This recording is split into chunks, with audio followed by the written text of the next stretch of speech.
स्वागत है आपका हमारी यूट्यूब चैनल हानी वॉइस में। चलते एक नई कहानी पर। मैं कुर्सी पर बैठी हाथ में चाय का कप पकड़े चाय पी रही थी और एक आंसू का सैलाब मेरे अंदर उमड़ रहा था। मेरे पास क्या कुछ नहीं था। बहुत दौलत थी, बिजनेसमैन पति था, मैं खूबसूरत थी, हसीन थी, लेकिन मुझे ऐसी बीमारी थी जब मैं प्रेग्नेंट होती तो 6 महीने के बाद ही मेरा बच्चा गिर जाता था। मेरे पति ने मेरा डॉक्टरी हकीमी हर तरह का इलाज करवा लिया था, लेकिन मेरे साथ यही सिलसिला जारी रहता था। मैं अपनी सोच में मगन थी जब किसी की तेज नजरों की चमक ने मुझे हड़बड़ाने पर मजबूर किया था। मैंने सामने देखा तो वो नया नौकर था, शीशे के गमले साफ करते हुए मुझे ही देख रहा था। जैसे ही मेरी नजर उस पर पड़ी तो वो हड़बड़ा सा गया। वो फौरन से नजर झुकाकर फिर से वही गमला साफ करने लगा। अभी कुछ दिन पहले पुराना नौकर काम छोड़कर चला गया था तो मेरे पति ने नया नौकर रखा था। वो नौकर 25 से 26 साल का था। घर के छोटे मोटे काम और ड्राइवरी करता था। यूं समझ ले कि मेरे पति ने उसे मेरे कामों के लिए रखा था। मुझे जहां भी जाना होता उसी नौजवान के साथ जाती। मैंने महसूस किया था कि जब तक मैं गाड़ी की पिछली सीट पर बैठी रहती वो शख्स बहाने बहाने से मुझे घूरता रहता था। जब मैं उसे देखती तो फौरन से नजरें बदल लेता। मेरी इस बीमारी की वजह से मेरा पति मुझसे तंग आने लगा था। पति क्या, मुझसे तो पूरी दुनिया ही तंग आ चुकी थी।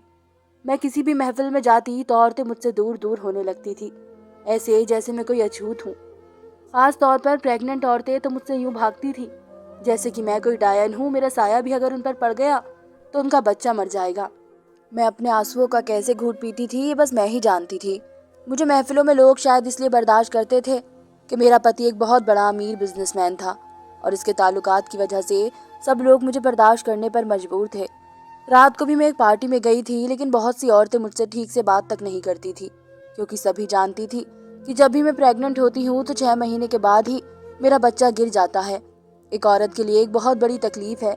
6 महीने तक वो अपने पेट में अपनी औलाद को महसूस करके उसे संभालती है और फिर 9 महीने बाद उसे दुनिया में लाती है। मैंने अपने आंसू पोंछे और हाथ में पकड़ा खाली कप टेबल पर रख दिया। घर में करने के लिए मेरे पास कोई काम ना था, हर काम के लिए नौकर थे, इसलिए मैं हर वक्त उन्हीं सोचों का शिकार रहती थी। रात को जब राहुल घर आता तो मेरा बुझा चेहरा देखकर उसके माथे पर अजीब से बल पड़ जाते थे। राहुल मेरे बाबा के साथ काम करता था। मैंने उसे अपने बाबा के ऑफिस में ही देखा था और फिर मेरे बाबा ने इसे खुद मेरे साथ शादी के लिए कहा। उसे भी एतराज नहीं था।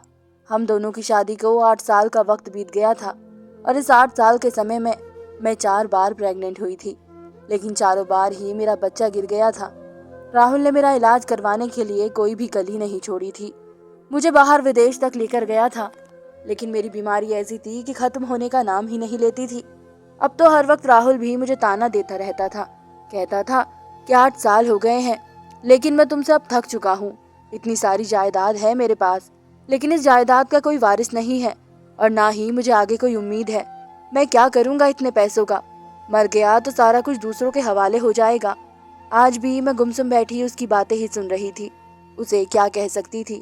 पिछले 2 साल से वो मुझे ऐसे ही बातें सुना रहे थे, लेकिन मैं बिल्कुल खामोश थी। उसकी बातों का मतलब अच्छी तरह से जानती थी। जो वो चाहता था मैं उसको इजाजत उसे किसी कीमत पर भी नहीं दे सकती थी। वो 2 साल से मुझे दबे दबे लफ्जों से कह रहा था, लेकिन आज तो जैसे उसने मुझसे साफ कह दिया था। कहने लगा, मैं दूसरी शादी करना चाहता हूँ। मैं रोने लगी। राहुल, ये क्या कह रहे हो?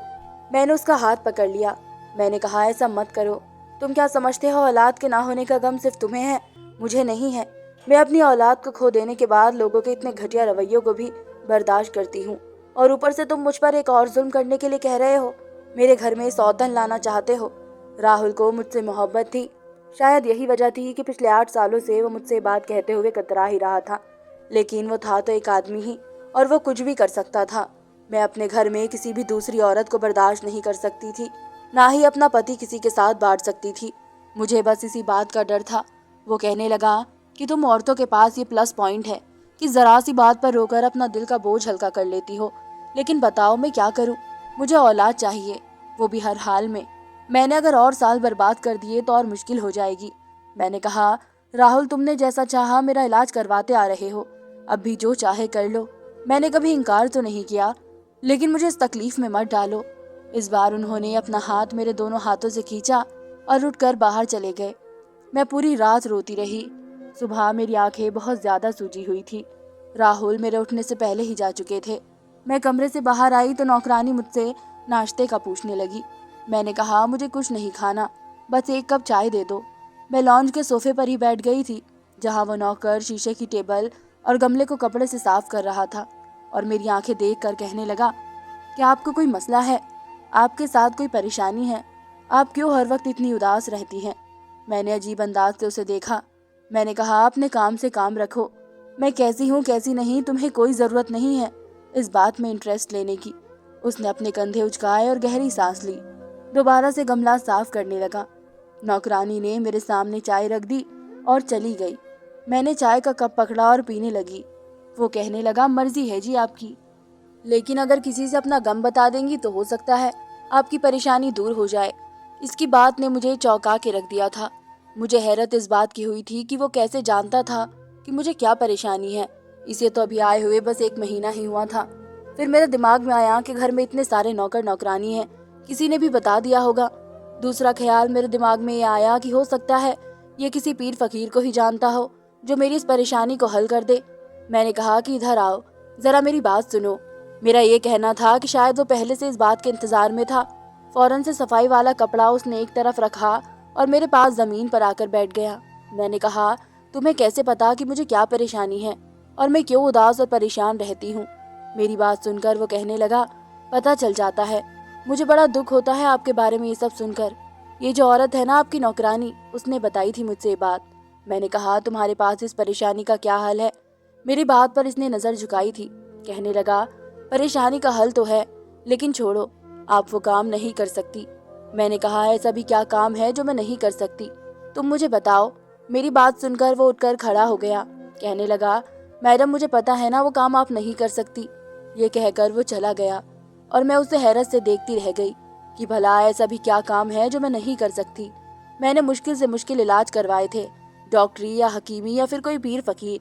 हालांकि मैं पढ़ी लिखी थी, लेकिन मैंने फिर भी पीरों फकीरों पर विश्वास किया था। मुझे जिसने जैसा कहा मैं वैसा ही मान लेती थी। मैं वो सब करती, लेकिन कुछ नहीं होता था। इंसान एक उम्मीद पर ही तो जिंदा रहता है। जब उसे नया रास्ता नजर आता है तो एक उम्मीद भी उसे मिल जाती है कि शायद हमारी परेशानी दूर हो जाए। मुझे भी एक उम्मीद सी मिल गई थी। मैं सोच चुकी थी कि वो नौकर मुझे जिस इलाज के बारे में बताना चाहता है वो ज़रूर करूंगी। अब तो परेशानी ये भी थी कि राहुल मुझसे दूसरी शादी का खुद से कह चुके थे।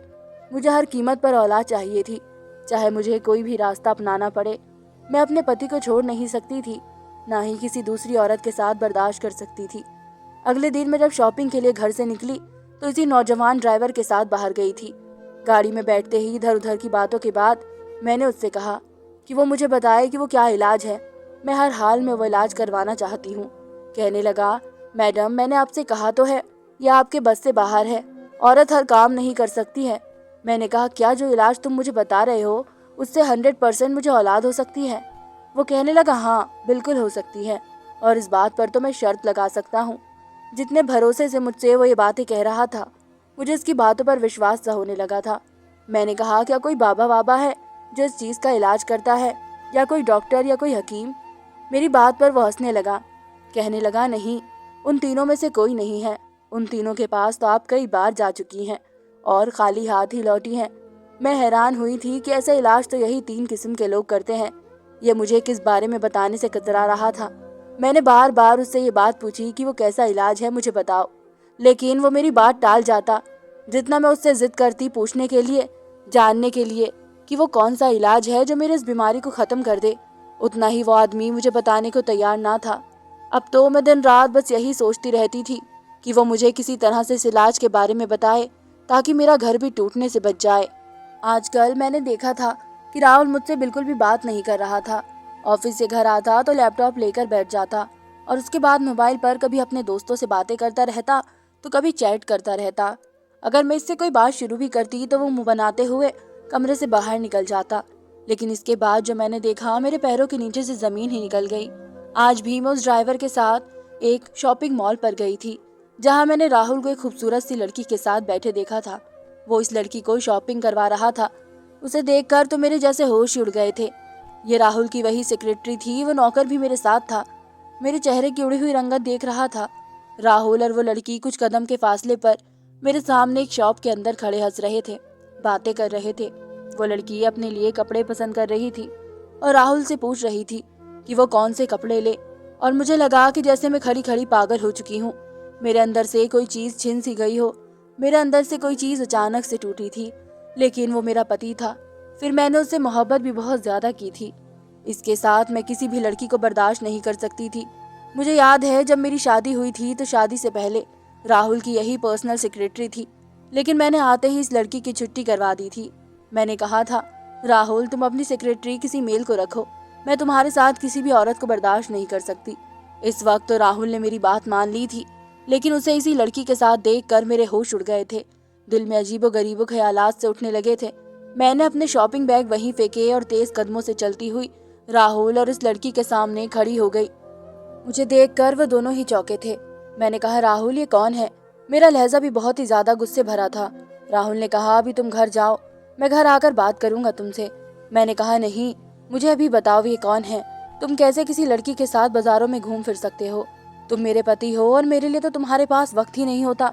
जब भी मैं तुम्हें अपने साथ शॉपिंग के लिए कहती हूँ तो तुम मुझे साफ मना कर देते हो कि तुम बिजी हो और इस लड़की के साथ घूमने फिरने के लिए तुम्हारे पास टाइम है। मेरा गुस्सा 7वें आसमान पर था। मेरा लहजा भी तेज होने लगा। बहुत से आते जाते लोग मुझे और राहुल को देख रहे थे। राहुल ने जब चारों तरफ देखा तो मुझे गुस्से से घूरने लगा। मुझसे कहने लगा कि बाजार में तमाशा मत लगाओ और घर जाओ। मैंने कहा कि मैं क्यों घर जाऊं? ये अब क्यों है तुम्हारे साथ? तुम इसे नौकरी से निकाल चुके थे। फिर मैंने इस लड़की को गुस्से से कहा कि निकलो तुम यहाँ से, और अगर दोबारा तुम राहुल के साथ नजर आई तो मैं तुम्हारा गला दबा कर तुम्हें जान से मार डालूंगी। मुझे ना तो अपने गुस्से की परवाह थी, ना इस बात का होश था कि मैं इस वक्त ऐसी जगह पर खड़ी हूँ जहाँ लोग मुझे देख रहे हैं। मुझसे तो बस वो लड़की राहुल के साथ खड़ी हुई बर्दाश्त ही नहीं हो रही थी। मेरी बात सुनकर वो लड़की फौरन से वहां से चली गई। इसके बाद राहुल ने मुझे बाजू से पकड़ा और मुझे मॉल से बाहर ले आया। वो नौजवान लड़का भी हमारे पीछे पीछे आने लगा। राहुल ने मुझे गाड़ी का पिछला दरवाजा खोलकर अंदर की तरफ धकेला था और खुद भी मेरे बराबर में बैठ गया और इस लड़के से कहने लगा, गाड़ी चलाओ। वो चुपचाप गाड़ी चलाने लगा। मैं रोने लगी। मैंने कहा कि राहुल, मैं तुम्हें किसी कीमत पर दूसरी शादी नहीं करने दूंगी। राहुल मुझे कहर भरी नजरों से देख रहा था और गुस्से से कहने लगा कि तुमने पहले ही मेरा शॉपिंग मॉल पर बहुत तमाशा बना दिया है। गाड़ी में चुपचाप बैठी रहो, वरना ये ना हो कि मेरा हाथ उठ जाए तुम पर। राहुल का ये कहना था कि गाड़ी को एकदम ब्रेक लगी थी। झटके से गाड़ी रुकने की वजह से मैं और राहुल आगे की तरफ झुके थे। राहुल इस लड़के से कहने लगा, क्या तुम पागल हो गए हो? गाड़ी क्यों रोकी है तुमने? वो पीछे पलट कर देखने लगा। कहने लगा, साहब जी, औरत से ऐसे बातें नहीं करते। मैडम परेशान है, आप उन्हें आराम से भी समझा सकते हैं। मैं ये नहीं समझ पा रही थी कि इसने राहुल से ऐसा क्यों कहा। ये मेरा और राहुल का मामला था। वो कौन होता है ये सब कहने वाला? यही हाल राहुल का भी था। इससे पहले कि मुझ पर गुस्सा आता और नौकर से कहने लगा, अपनी औकात मत भूलो। तुम मुझे सिखाओगे कि मुझे अपनी बीवी से कैसे बात करनी है। अपने काम से काम रखो और गाड़ी चलाओ। वो लड़का भी काफी गुस्से में था। उसने इस बार बड़ी तेज स्पीड में गाड़ी चलाई थी। जैसे ही हम बंगले के अंदर दाखिल हुए, राहुल मुझे कमरे में ले गए। कहने लगे, क्या चाहती हो तुम? अगर तुमने ऐसे ही तमाशा लगाए रखा तो मैं सचमुच शादी करके किसी लड़की को यहाँ ले आऊंगा। मैंने कहा कि मत भूलो कि जिस जायदाद पर तुम इतना अकड़ रहे हो, ये सब मेरी है। ये बिजनेस मेरा है, ये बंगला भी मेरा है। आज तक मैंने राहुल से ये बात नहीं जताई थी, लेकिन अब जता रही थी। मैंने कहा, तुम शायद भूल चुके हो कि तुम मेरे बाबा के साथ काम करते थे। मेरे मुंह से सुनकर वो कहने लगा कि बड़ा घमंड है तुम्हें अपने पैसे पर और इस घर पर। फिर वो मेरे पास आए और चिल्लाकर कहने लगे, तुमने मुझे दिया ही क्या है? एक औलाद तक तो तुम मुझे दे नहीं सकती। तुम्हें अपने पैसे पर इतना ही घमंड है तो ठीक है, मैं तुम्हें तलाक देता हूँ। ये सुनकर तो मुझे लगा कि मुझ पर किसी ने आसमान गिरा दिया हो।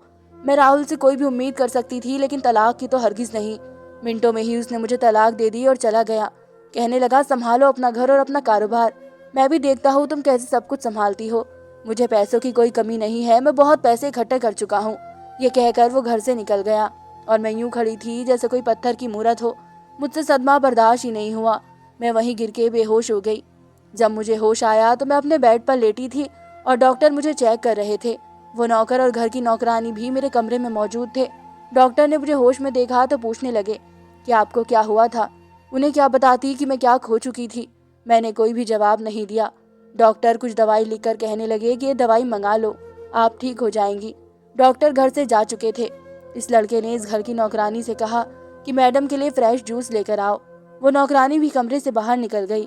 वो लड़का चलता हुआ मेरे पास आ गया और कहने लगा, मुझे पता है आप बहुत बड़े सदमे से गुजर रही हैं। ये बात सुनकर मैंने हैरत से उसकी तरफ देखा था। वो कैसे जानता था, क्योंकि जो बातें राहुल ने मुझे कही थी वो कमरे में कही थी। मैंने कहा कि तुम ये सब कैसे जानते हो। मेरा लहजा बिल्कुल टूटा हुआ सा था। कहने लगा कि मुझे आपकी फिक्र थी, इसलिए मैं लॉन्ज में आ गया था और आपके कमरे के पास खड़ा हो गया था, क्योंकि साहब जी भी गुस्से में थे और आप भी। मुझे ये डर था कि साहब जी कहीं आप पर हाथ ना उठाए, इसलिए आपके बीच होने वाली बातें मैं सुन चुका था। मैं रोने लगी। मैंने कहा, अगर मेरी औलाद होती तो राहुल मुझे कभी ना छोड़ता। वो कहने लगा कि अगर आप इलाज कराएं तो आपको औलाद हो सकती है। मैंने कहा कि अब मैं क्या करूंगी, कैसे इलाज करवाऊंगी और किसके लिए? राहुल ने तो मुझे तलाक दे दी है। वो कहने लगा कि आप मुझसे शादी कर लें, आपको आपके हर सवाल का जवाब मिल जाएगा और औलाद भी। इसकी बात सुनकर मैं सोच में पड़ गई थी कि पहले जब मैंने उससे इलाज का कहा तो वो इनकार करता रहा। जैसे ही राहुल ने मुझे तलाक दी तो वो कहने लगा कि अगर मैं इससे शादी कर लूं तो मुझे औलाद भी हो जाएगी। मेरा सर उसकी बात सुनकर चकराने लगा था। मैंने अभी उसे कमरे से बाहर भेज दिया, लेकिन पूरा वक्त मैंने यही सोचकर गुजारा था कि एक बार इसकी बात मान लेने में कोई हर्ज नहीं है। गुस्से में आकर राहुल ने मुझे तलाक तो दे दी है। अगर मैं इस लड़के के साथ शादी कर लूं और मुझे सच में औलाद हो जाए तो मैं इससे तलाक ले लूंगी और दोबारा से राहुल से शादी कर लूंगी। वो भी मुझे अपना लेंगे, क्योंकि उन्हें मुझसे औलाद ही चाहिए थी। वो मुझे मिल जाएगी। मैंने इस नौकर से कहा कि मुझे उससे शादी करने में कोई दिक्कत नहीं है। यह सुनकर वो खुश हो गया। शाम को ही मेरी शादी उस नौकर से हो गई थी जिसका नाम करण था, और आज पहली बार मैंने इसका नाम जाना था। मैं बहुत ज़्यादा तैयार नहीं हुई थी, क्योंकि ये मेरी कोई दिली ख्वाहिश तो नहीं थी, एक मजबूरी की शादी थी। रात को वो मेरे कमरे में आया तो मेरा दिल तेजी से धड़कने लगा। मोहब्बत से नहीं बल्कि डर से। एक औरत के लिए शायद ये बहुत मुश्किल होता है, अपनी जिंदगी में किसी दूसरे आदमी को शामिल करना। मैं भी ऐसे ही परेशानी से गुजर रही थी। बस वो अपना हक मुझसे वसूल कर चुका था। हैरत मुझे इस वक्त हुई जब 1 महीने बाद मैं प्रेग्नेंट हो गई। लेकिन फिर मुझे वही डर लग रहा था कि कहीं 6 महीने बाद फिर से मेरा बच्चा गिर न जाए। लेकिन इस बार ऐसा नहीं हुआ था। मैंने एक बेटे को जन्म दिया था। मैं बहुत खुश थी। लेकिन फिर से वही सवाल मेरे दिमाग में चलने लगे थे कि आखिर उसने ऐसा मेरे साथ क्या किया है कि मैंने एक जिंदा बच्चे को जन्म दिया है। मैंने करण से इस बात का जिक्र किया तो वो मुस्कुराने लगा और कहने लगा, आपको औलाद चाहिए थी, वो मिल गई है, क्यों परेशान हो रही हैं फिर? मैंने कहा कि ऐसा करो, मुझे तलाक दे दो, मैं तुम्हारे साथ नहीं रहना चाहती हूँ। ये बात सुनकर उसने बड़े गुस्से से मुझे देखा था। मैंने कहा, मैं राहुल से मोहब्बत करती हूँ। मैंने तुमसे सिर्फ औलाद के लिए शादी की थी। मैं देखना चाहती थी कि क्या वाकई तुमसे शादी करने से मेरे औलाद हो जाएगी, मैं माँ बन सकती हूँ या नहीं। और मैं माँ बन गई हूँ। मैं तुम्हारे साथ नहीं रहना चाहती। वो कहने लगा, जिस धोखेबाज के साथ आप रह रही थी वो खुद ही आपसे औलाद नहीं चाहता था। हर 6 महीने बाद वो आपको एक ऐसी मेडिसिन देता था जिससे कि आपका बच्चा खत्म हो जाए। ये सुनकर मैं हैरत से उसे देखने लगी। मैंने कहा, तुम झूठ बोल रहे हो। कहने लगा, मैं सच कह रहा हूँ। आपके पति ने आपसे सिर्फ पैसों के लालच में शादी की थी। इसके पास जरिया कम था और एक कामयाब बिजनेसमैन बनना चाहता था, लेकिन आपसे मोहब्बत नहीं करता था। मोहब्बत उसी लड़की से करता था जिसको आपने मॉल में उसके साथ देखा था। आपके पति ने सिर्फ आपके पैसों का इस्तेमाल किया है और इस पैसे से ठीक ठाक रकम इकट्ठी कर ली है। आपसे ना तो उन्हें औलाद चाहिए थी और ना ही आपका साथ चाहिए था। ये कहकर उसने मुझे फ़ोन थमा दिया जिसमें एक वीडियो थी जिसमें राहुल फ़ोन पर उस लड़की से सारी बातें कह रहा था। प्लान कामयाब हो गया है। अब उसके पास इतनी दौलत है कि इसे ना तो मेरी ज़रूरत है और ना ही मेरे किसी एहसान की। करण कहने लगा कि ये सब बातें मैं इस वक्त सुन चुका था जब मैंने यहाँ नौकरी शुरू की थी, इसलिए मुझे आपसे हमदर्दी होने लगी थी। कब ये हमदर्दी प्यार में बदल गई मुझे पता ही नहीं चला। आप बिल्कुल ठीक हैं, बस आपका पति ही आपके साथ वफादार नहीं था। क्या अब भी आप उस आदमी के साथ रहना चाहती हैं? करण ये कहकर कमरे से बाहर चला गया और राहुल की हकीकत जान के मैं बहुत रोई थी और मैं भी करण से प्यार करने लगी थी। अब मैं उसी के साथ रहने लगी थी। ऐसे इंसान के साथ रहने का भी क्या फ़ायदा जिसके साथ ज़बरदस्ती की जाए, जो आपके साथ रहना ही नहीं चाहता हो। धन्यवाद दोस्तों। उम्मीद करती हूँ आप सबको मेरी ये कहानी पसंद आई होगी।